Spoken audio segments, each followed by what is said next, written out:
நீங்கள் பார்த்துக் கொண்டிருப்பது நியூஸ் 21 செய்திகள். தமிழ்நாடு செய்திகளை உடனுக்குடன் தெரிந்து கொள்ள நியூஸ் 21 செய்திகளை பாருங்கள். உண்மை, உழைப்பு, உயர்வு. தூய்மை பணியாளர்களுக்கு மதிய உணவு மற்றும் சீருடை வழங்கும் விழா தேனி மாவட்டம் பெரியகுளம் நகராட்சி கூட்ட அரங்கில் தமிழக முதல்வர் மு.க.ஸ்டாலின் பிறந்தநாளை முன்னிட்டு பெரியகுளம் நகராட்சிக்கு உட்பட்ட பகுதிகளில் பணிபுரியும் தூய்மை பணியாளர்களுக்கு சீருடை மற்றும் மதிய உணவு வழங்கும் நிகழ்ச்சி இன்று நடைபெற்றது.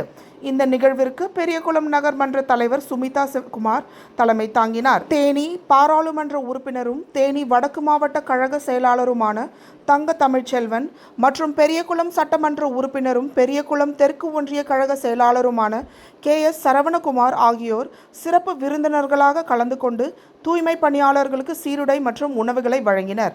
இந்த நிகழ்வில் நகர துணை செயலாளர்கள், நகர்மன்ற உறுப்பினர்கள், திமுக நிர்வாகிகள், பொறுப்பாளர்கள் உட்பட பலர் கலந்து கொண்டனர். நியூஸ் 21 செய்திகளுக்காக தேனி மாவட்டத்திலிருந்து விஜயகுமார்.